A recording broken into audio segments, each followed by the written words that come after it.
to our community. So they're truly gems. Yes, so let's support them. Yes, and Simon, of course, our star of interviewing. Yeah, so let's warmly welcome them again. Thank you guys. Good morning, everyone. Good morning. Happy Good morning. Sunday. It is the first Sunday of the month, not the last, but happy summer. It's finally summer. But yeah, I am interviewing Tim today, as you all know. And although he is my brother, I still don't know him as much as you guys think that I do. So today I am given the honor to interview him in front of you guys so we get to know him a little bit better, not just the guy who has 2 dogs and is tonton. So without further ado, hello Tim. Hello, Simon. And let's start where we should start. What is your full name? Okay. I just have to remember to project my voice because I speak very softly. My wife reminded me to speak a little louder. My full name is Timothée Guido Kiluba. Tim is short for Timothée, which is French for Timothy. Yeah. Okay, this is gonna be a little bit different than the rest because obviously I know of Tim.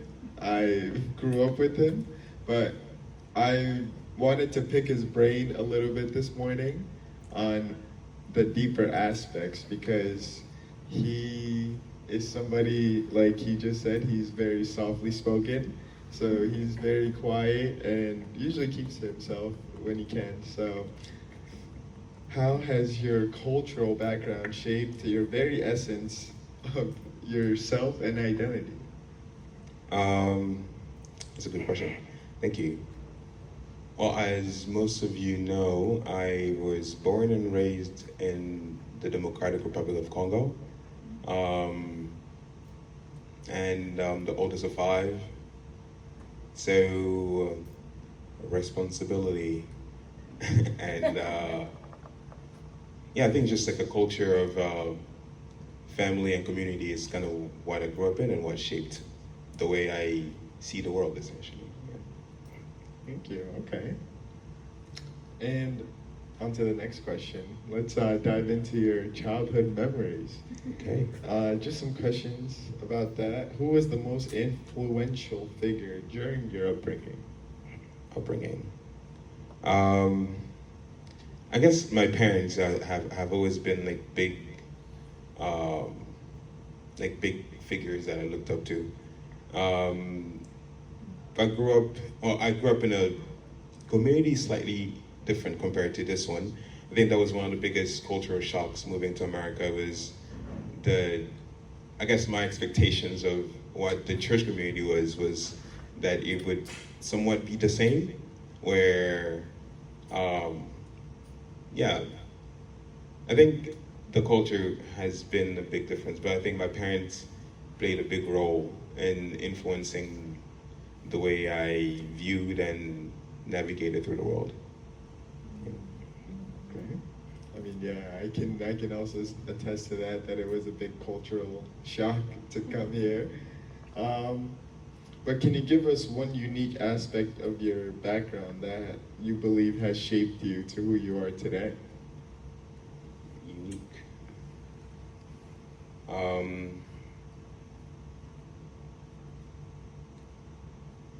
don't know if it's unique, but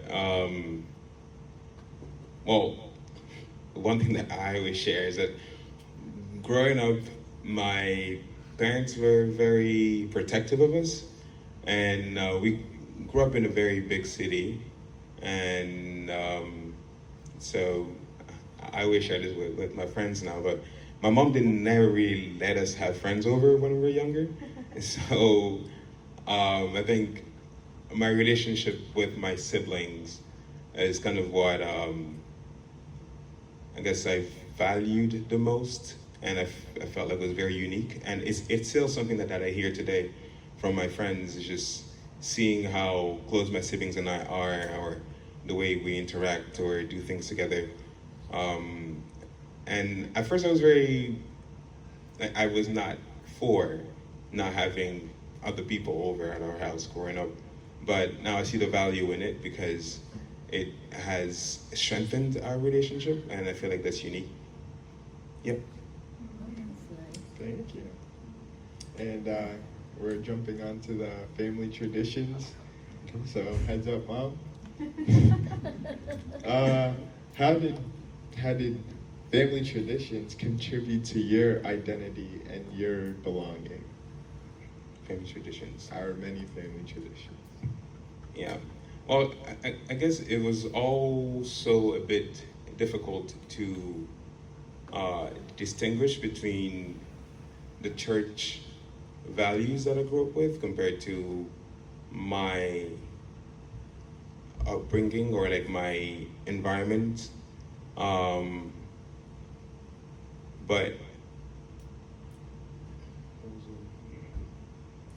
Contribute. How did it contribute to your identity? contributing. Or did it even contribute to your identity is the question. Oh man, it did, but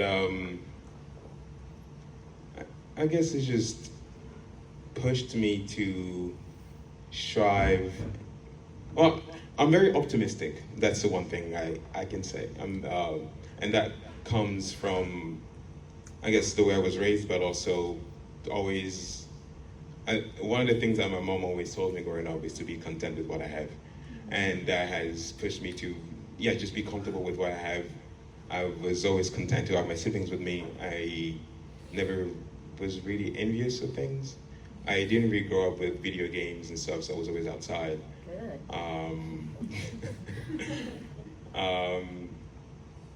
Yeah, we loved sports growing up, so we always held a little mini Olympic, as we called it back in the day. We would make hurdles out of sticks and twigs and just jump over them and time ourselves. So I think just that feel of safety and trust and like the bond that I built growing up, especially with my family, is kind of what has carried me for many years. And now that you have your own mini family, are there any new traditions that you have started? I don't know if my wife has anything, but some of the things that two things that we try to take or try to prioritize within our couple or family is health and wellness. Because I've always somewhat been a health freak. I watch what I eat, when you come from a different country and you come to America and see the food that is fed here, you kind of understand that food is important. I guess what you put in your body is important. But I think we try to put health as a priority. Not a really traditional. We have a tradition to work out every evening, but I think just putting wealth and health as a priority, and that just comes from not just physical health, but mental health and spiritual as well. Yeah. Those are good traditions. And moving on, what does integrity mean to you? And how does it play a role in your day-to-day life? Integrity is just sticking to my words and values, which is pretty hard to do when you're doing a lot of things all the time. And my wife told me yesterday that she should how should she remind me of things that I forget, because I forget things sometimes. And I told her she can just put sticky notes on the fridge, so I can just remember. Um, but yeah, I think just being integral is being honest with yourself, and yeah, sticking to your words. Yeah. And on that note, how do you approach situations where your values might differ from those around you? Mm. As you mentioned, I tend to keep to myself, and I think that was after I moved to America in 2012. I was 16 years old, and going to high school in America was a big cultural shock as well. So it kind of pushed me to well, just seeing how the values different differed compared to what I grew up with. It pushed me to keep to myself. I also was not very quiet growing up. My parents can attest to this. I was a mischievous kid, actually extremely crazy. But I think moving here has pushed me to kind of keep to myself a bit more. And yeah, I think that's kind of what I also do when I'm not in an environment that is vibrating on the same frequency as I am. I feel like I just try to keep to myself. Yeah. And on that note, how have your interactions and relationships with others molded your understanding of the importance of community and connection? Community and connection. I think the first time I felt part of a, I felt welcomed, part of a community was my soccer team in college, where there were people coming from the Middle East, some from Africa, Europe, and it just felt like a group of people who understood each other. We were all coming from a different place, and we're in this team where we spoke different languages, but still had this soccer as a common base. And it helped me, we had a lot of discussions, not just about sports, but faith and religion as well. And that actually, during that time period, I did not feel connected to our community especially. And that helped me to kind of stay connected to God.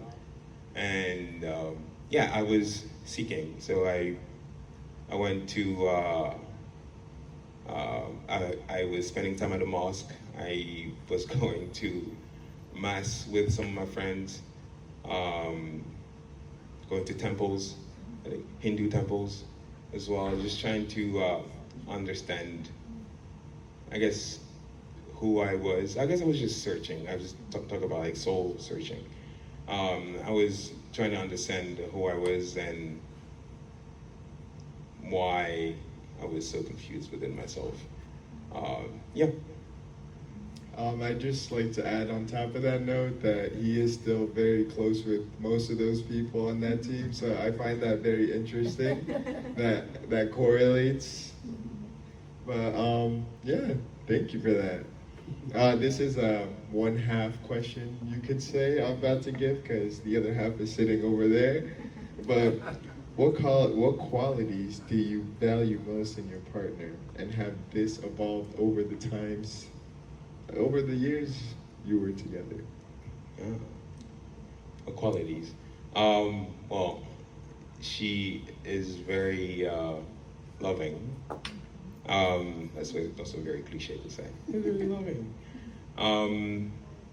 She is very calm, but also can be very fiery. And I feel like we balance each other on many things. I think like I always, not always, but I tell her that I guess one of the first things that stood out to me from her was that she was opinionated. Like she would say something when she had to. And that was a sort of quality that I see in my mom and my sisters as well. So yeah, I think that was like, oh yeah, I know that. I like that. but she's also very, very patient with me and understanding, and that's something I'm very grateful for. Yeah. And I'd just like to add, Junghyu's nickname at work is Smiley. Oh yeah, they work together. I work with Junghyu, and yeah, that's her nickname at work, and it just correlates with her personality, like you just said. So yeah, and this question is more of a tonton question towards you guys over here. But how do you advise someone to cultivate and sustain a meaningful relationship now and in the future? Mm. I like the word cultivate because it means you're working still. My wife and I are actually gardening now, and yeah, you just understand the importance of investing into something and seeing it bring fruits or grow. And I think it's the same thing with any types of relationship, especially family relationships, because we feel like, oh, because they're here, like they're just going to be here. But you constantly have to invest in any relationship that you're participating in, because it takes two to tango, as they say. And that's how it grows. But also just being honest helps as well. Thank you. Switching sides here. How have you navigated through periods of pain or adversity in your life?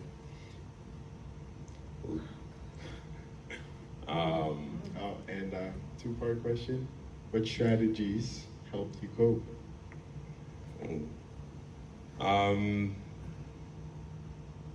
Well, I feel like I'm only 30 years old, not even 30. I will be 30 Pushing this year. 30. I'll be 30 this year, and I've had some ups and downs, emotional, and for a good portion of my life, I felt like I was numbing myself, not to re-experience what I was going through. Yeah, as a way to escape my reality, and yeah, and there were good coping mechanisms, but also very bad ones that I felt like brought me in places where maybe I should have not been. But I think it's important to really face your emotion, or essentially just face yourself, because it helps to it just helps you to see where you're at, but also helps to understand how you can, I guess, get out of the hole that you're in. Yeah, because most of the time, one thing that I've learned is that we know what we want, we have the answers, but it's just hard for us to really see it because we're clouded by all of these emotions that we're feeling. It's just why people say go talk to a therapist, because it just helps to have a give and take. But I think therapy is just a way for you to just vocalize your thoughts, and then you kind of lay them out and you kind of see where you're at, and helps you to deal with whatever you're going through. Yeah. How has forgiving others or yourself contributed to your self-growth? Holding on to resentment has held me back, essentially. Yeah, so forgiveness is something that I try to practice. I try not to hold on to things, because when you're holding on to anything, it's like your energy is stagnant, and anything that's stagnant brings flies and mosquitoes, and it's dead. So I think being able to let go of things, but also we get mad because it's just a reflection of ourselves. We see something, we get mad because there is something within that thing or that person that we don't like, but usually it's just a reflection or a projection of whatever we're going through. so yeah, just learning to let go and not take things personally has helped me because yeah, things happen, life happens. Yeah. Also, I try to take my time, and that's something that I think I've learned from my dad is to take your time before you do anything. I remember growing up, there was a French saying that says you have to turn your tongue in your mouth 7 times before you say anything because, well, first, the tongue is very powerful, but also it just helps you to process whatever you're going through. Yeah. Moving on to identity, you touched up a little bit on this. You are the firstborn, so how has your place of birth influenced your identity? Well, one thing that my mom told me growing up is, I guess, understanding the position that I am in as the oldest, and it's something that she always talked about, but then I saw growing up how that affected everything. All my siblings essentially, because as the oldest, you're like the head, not just like the head, but everybody else follows what you do, and yeah, it kind of pushed me to move as an example, which most of the time was not the best example. But there are things that I'm grateful for that I received from my parents, but also understanding that it's not just a position that I'm in, but when there is like the whole responsibility thing that is tied up with it. But at first I had to make peace with this position because I felt like I was resentful for a while. I'm like, why do I have to do all this and they're not doing anything? I still remember my first conversation with my first heart-to-heart with my brother Jeff. It was after I left the first time. The first time I left my family for a while was when I moved to Vegas. And later that year I came back. Talking to Jeff was very fun because he became the oldest while I was gone. And so he had to experience that. And I was like, how did you do this your whole life? And like, mom and dad are constantly calling me. How is this person? I'm like, I don't know. Why don't you just call him yourself? But yeah, I think as the oldest, I've always been like the bridge between my parents and my younger siblings. For a period of time when we were growing up, Simon was a very crazy kid, to say the least. And my mom, and he wouldn't listen to my parents at all, but only me. And so my mom just says, he's your kid. So for a good portion of time, Simon only listened to me and he only did everything that I did. Yeah, so like understanding that as the oldest, you set an example for your siblings, helped me also watch how I moved because I knew that whatever I did, they would do. I played soccer, they all played soccer. I ran track, they all ran track. Yeah, almost everything that I did, it was influential to my younger siblings. So I took that to heart and valued that, yeah, like this is not just the position that I'm in, but I'm setting an example for them, and it made me more aware of my actions. Yeah. Thank you. I plead the fifth. Thank you for that. And what impact do you aspire to have on the world now that you're pushing big 30? What does your aspiration look like for the next 90?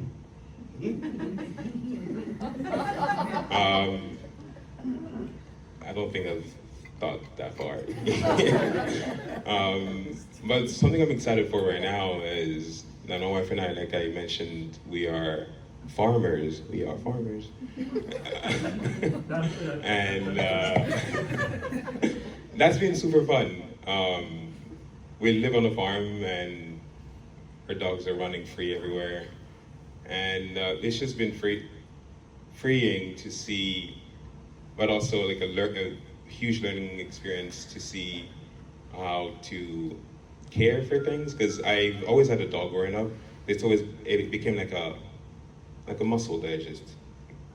Like Max has always been my shadow. But I think plants, on the other hand, are very different. They require complete different care compared to dogs. So that's been a growing experience in there, like watering my plants every morning. And we also killed a lot of plants, which was sad. But yeah, I think this new stage of my life right now, where we're kind of establishing our foundation as a couple, and we want to have a farm in the future, which is why we're doing this right now. So yeah, it's lots of learning, lots of patience with each other, and yeah, and lots of fun. Actually, it's very fun to go through all this, and yeah, I'm grateful that I have the support of my family, friends, and yeah. Thank you. And on top of that, can you give us a significant lesson that you've learned over the past 6 months, now that we've reached June, that you can give us today? Yes. My wife, okay, my wife and I started we started a dog business where we would, I guess, dog sit. Yeah. Well, my parents don't really know about this, but our first experience, we got these 2 dogs, and long story short, the owner abandoned the dog with us. They just never came back. Oh. So my parents thought that they were neighbors' dogs who were just come home for a couple days. But those dogs were with me for a month. And they were not well trained, but also very traumatized. So they were super anxious. They broke a bunch of stuff in my house, like the glass door. Yeah, so, and that was the first day of Ramadan until 2 days after the last day of Ramadan. So I was like, what is God trying to teach me right now? Because it pushed me to, I guess, emotionally, it pushed me to grow a lot. Because they're animals, and it wasn't their fault, the position that they were in. But also, none of the foster houses or shelters were able to take them in, which is why I had them for that long. So yeah, I feel like God just wanted me to grow emotionally from that, especially with my patience. I said that my wife is patient. I can be patient, but I felt like those dogs pushed me. And they were like 90 pounds each, so pretty big dogs. Yeah, so I think that God, for the past 6 months, has just been teaching me to be, He's been teaching me that I'm not as patient as I thought I was, essentially. So yes, I've been trying to practice that, being more patient, not just with my wife, but my siblings, my parents, work. Yeah, because just life happens, and you can't really control everything, but you can just control how you feel and how you act. Yeah. Thank you, guys. Thank you, Tim. And that's it for today.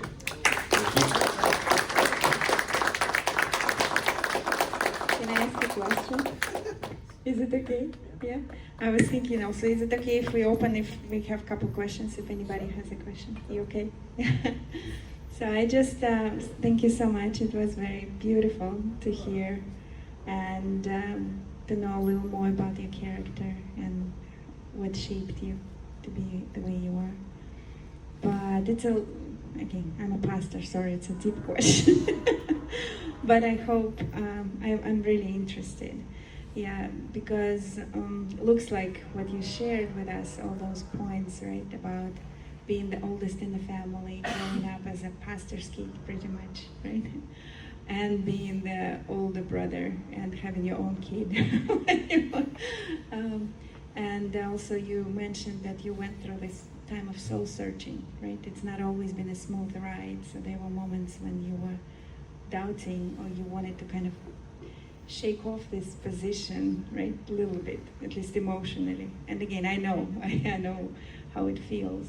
So I was wondering, maybe what was, if you try to remember or think about it, what was the moment that helped you to hold on to God and to your position and to not become resentful and not just say, I just want to live my own life, which many people do, right? So what was it for you? Especially, it looks like you explored different religious practices, right? Different cultures. So you definitely took your time to do that. So what was the thing that... Oh, it's actually very simple. I just went to a DP workshop. But it also depends who lectures. I remember at that time I was everywhere, but here actually, and it was the first EIM workshop in Las Vegas, and I actually went because I wanted to go to Vegas, but not really to the workshop because it's Las Vegas. But yeah, I think as someone who grew up within the movement, and I was giving lectures at like 13, 14 years old, by the way. That's like we had to know the DP, teach the DP with a chalk and, yeah, so I thought I knew the divine principle. And it wasn't until I went to, I think I was 18 or 19 years old, I went to a DP workshop, and Reverend Compton gave one of the best lectures I've ever attended. I actually had a crazy spiritual experience. Like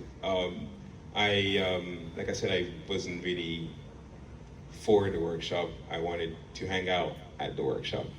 And yeah, God just taught me a lesson. My phone completely died and was not working. Like, I charged it, did everything for 5 days. My phone was just off. And it died right before the first lecture, which was like, okay, God is trying to teach me something. I also hardly slept that whole 5 days because I was emailing Reverend Compton because he was like, if you have any questions, just email me. I was like, okay. So I stayed up all night because he's very logical the way he teaches the DP, and I was like, well, this makes a lot of sense. And I think what was beautiful about it is like I could connect to all these other teachings that I've been learning about, and I was like, well, the DP literally talks about all this. I was looking, I guess I just didn't know the value of what I had, essentially. And that moment was pivotal. Yeah, and then I think I came home, and later that year was like, I'm gonna lead I'm gonna participate in a workshop, not just as a participant, but as a group leader. And yeah, and then that's even how I ended up in Las Vegas. It was like, oh yeah, like learning to care for people, but also I felt very passionate about teaching the DP at a certain point. Because I felt like once you understand God's ideal, everything else makes sense. You're like, okay, like, this is wrong. And then like the providence of restoration made more sense as he went. Yeah. Wow, beautiful. Anybody else has questions? Okay.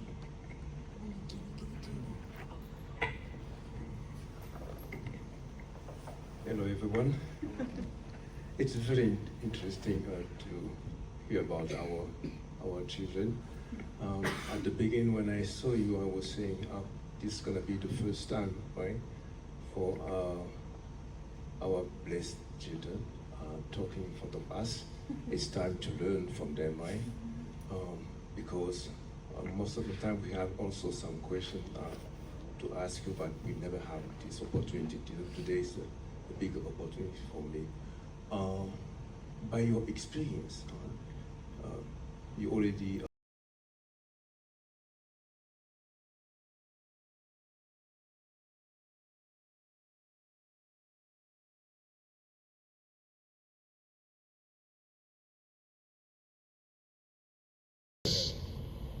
We were in a room like this, Sunday service, and what was actually funny is that the room that we were in was my church back in Congo, but it was you guys in the room.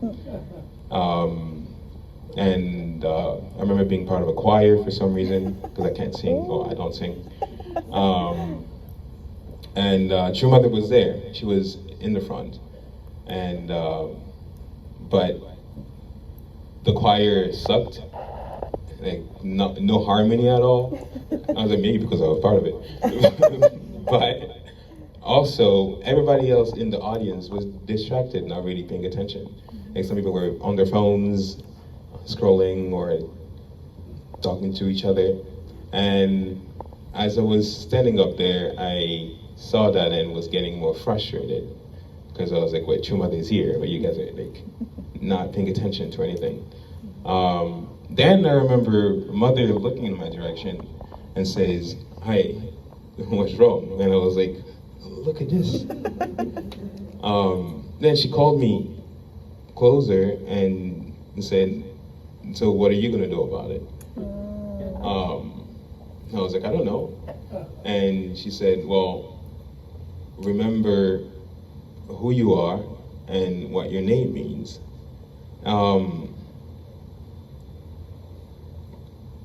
I woke up, or like I just woke up and I called my mom. I was like, wait, Mom, what does the name mean again? And she was confused. She was like, why are you asking me this? It's super early. She didn't give me an answer, so I just hung up and called Dad. Well, what does my name mean? And he was also confused.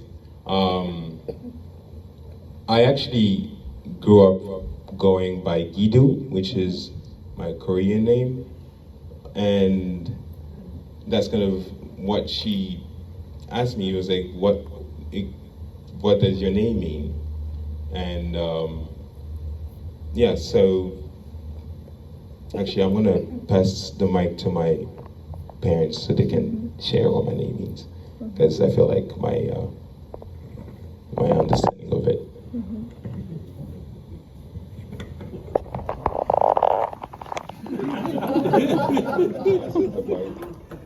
I mean, simply Gidu means leader. Wow. Means what? Leader. Yeah, Korean. That's Korean. Yes. Yeah. Gi, it's basically two names. It's Gi and Du. You saw Miss Du, Mr. Du, Mr. Yeah. Gi. So it's two names, Gi and Du. Gidu. So it's like a higher leader. Ah. Yeah. Thank you. answer the question. What are some of the qualities that you value most in your husband over here? Oh, yeah. And have they evolved over time?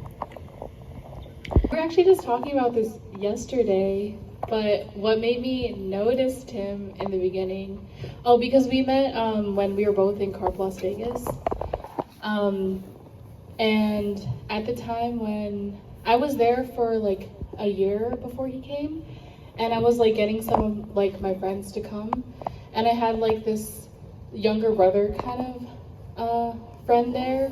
Like I grew up with him. I wanted him to, you know, connect to our faith more deeper. But you know, he's a boy and I'm like a girl, so we can't. I don't know. It was a little hard for me to like connect to him. So then when Tim came to Carp Las Vegas, I just saw Tim's care and like older brotherliness towards him, and that's honestly what made me like notice him for the first time. I was like, oh, he's like, you know, like I don't know, just like the heart that he has for other people. And then after being, you know, together for a couple years, I realized that it's not just like towards, you know, certain people, but it's really towards everybody. And honestly, people are just attracted to Tim a lot of the times because I feel like they can feel his, I don't know. I don't really know like how to explain it, but you know, people are always calling him. They're showing up at our house, and yeah, I think that's really special. And I know that when we have kids, they're gonna be super lucky, you know, to have that presence around him. Yeah, and I guess maybe something more like simple. Tim always like gets me ice cream when I ask him. Aw. Even though like, you know, I know he's like health conscious. Whenever I'm like, hey, we should get ice cream, he's always like, okay, let's go get ice cream. Yeah. Aw, Thank so you. sweet. Because he just gave off, like she just said, that aura. He had that brotherly, big brother feeling. So whenever, like he said, I was a bad kid, I plead the fifth. But we would be doing bad things and he would be there and his presence would scare them. But after we grew up and they actually got to talk to Tim, they realized that he was cooler than Jeff because he was actually just, I mean, his energy, well, he wasn't crazier than Jeff, but just somebody to talk to that they could look up to. That was Tim, and they got really comfortable with Tim. And even now, my friends consider Tim a big brother because of his energy once they got to really know him. But yes, he is a very scary dude if you don't know him. But yes, that is Tim. So thank you guys for coming today. Yeah, sorry, I just wanted to.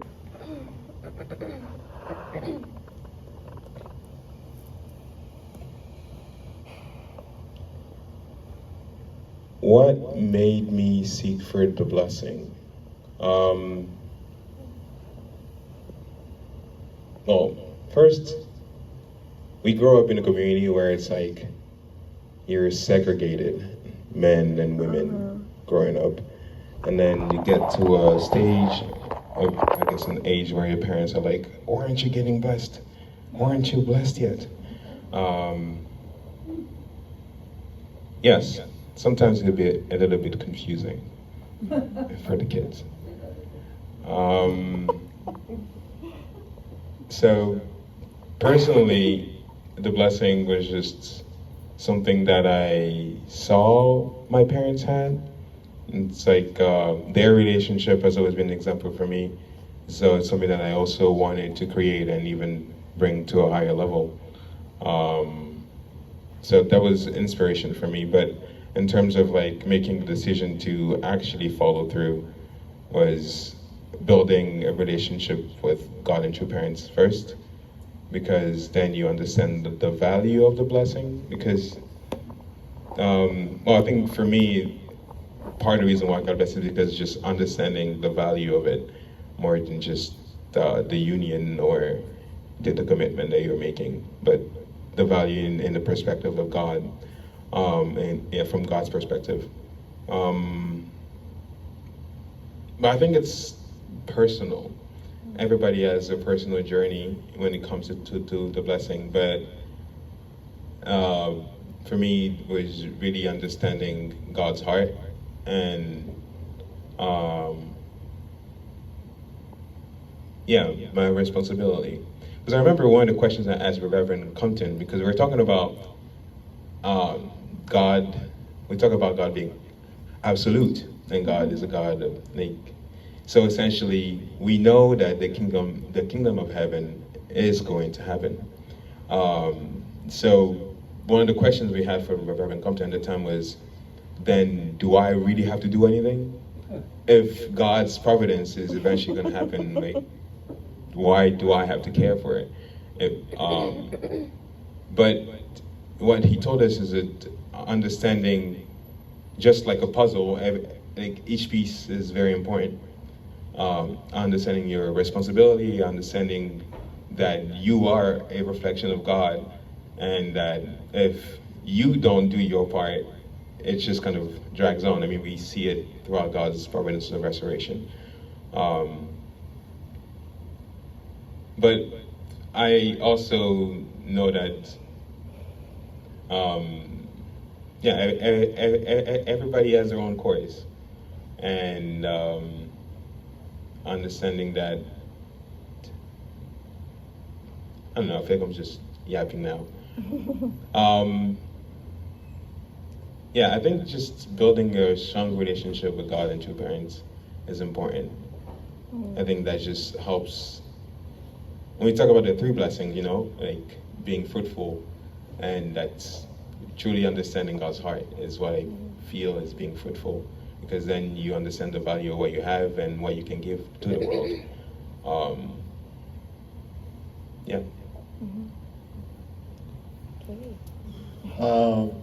Okay, I guess it's similar to Tim's, but from a different perspective. I guess for me, I would say it started with my parents, just seeing that if you put time in a relationship and effort, it will work. It literally just depends on the person. It just depends on you and your will. But also, my brother, it's nice being the second to last, because I just imagine, just like being anywhere you see somebody do something and you decide if you want to do it or not. So you have the option to see if you want to test the waters or not. So I got a really, really awesome sister-in-law, and I was one of the reasons, one of the reasons is, why not give my siblings an awesome sister-in-law too, to be with. But essentially, like Tim said, understanding the three blessings, but also environment is the biggest thing. Just being in that environment to prepare yourself. I feel like I was in that environment even before Mom was discussing the blessing with Jeff all the time, and I was just around, and we were also talking about it. And even before, when we went to Tim's blessing, it was just in the environment, and I was honestly just thinking about it a lot. So being young and making this decision, I look at the people my age, and they're just graduating college and they're finding their careers. So I'm doing the complete opposite. I found my wife, and now I'm gonna start my family life and do it and go get my career. And how I look at it is, I am fulfilling God's purpose first before I'm fulfilling mine, which is the best thing to do in my case, because I am helping Him help me. Because this is not my journey. You can't do this alone, essentially. Going through life alone, you always have family, but the whole point is to start your own family. And once you realize that, then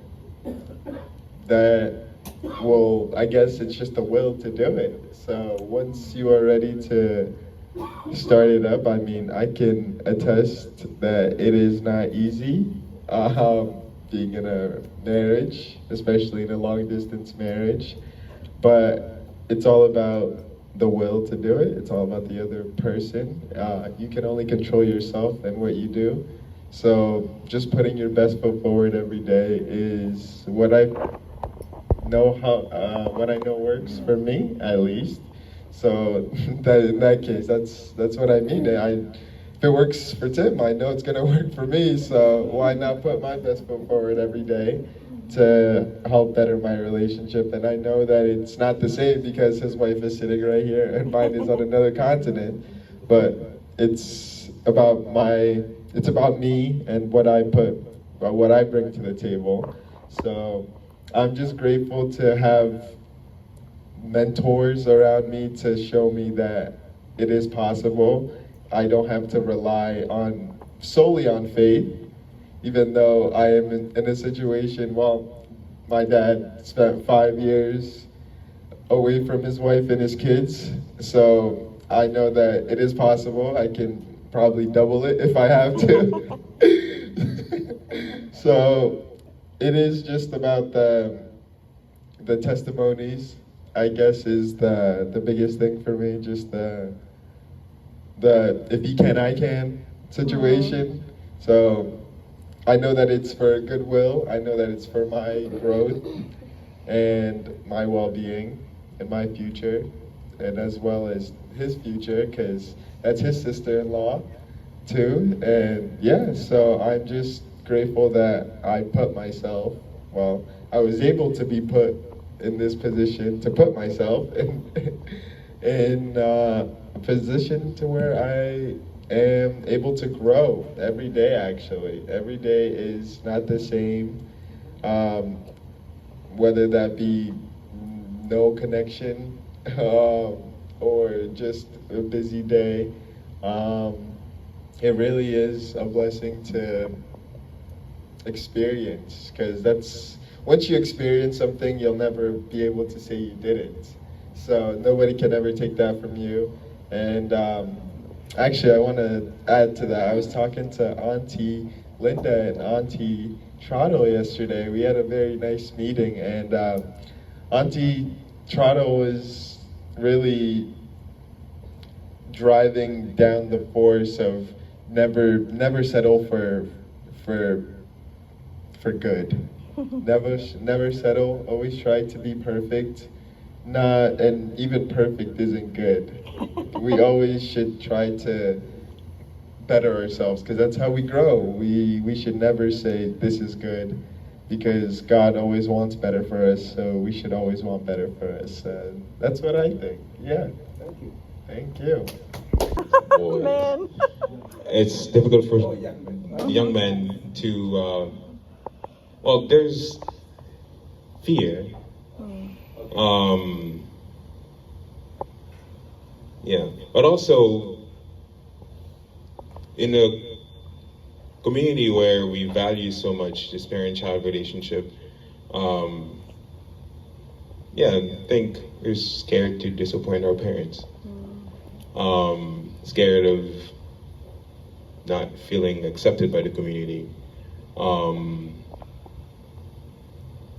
Which is why I see with younger communities where the mission is not to invite the young people to get them blessed, but just make them feel welcome back in the community is a good way for them to reconnect, more than just selling the blessing to them, because that's just chasing them away, actually.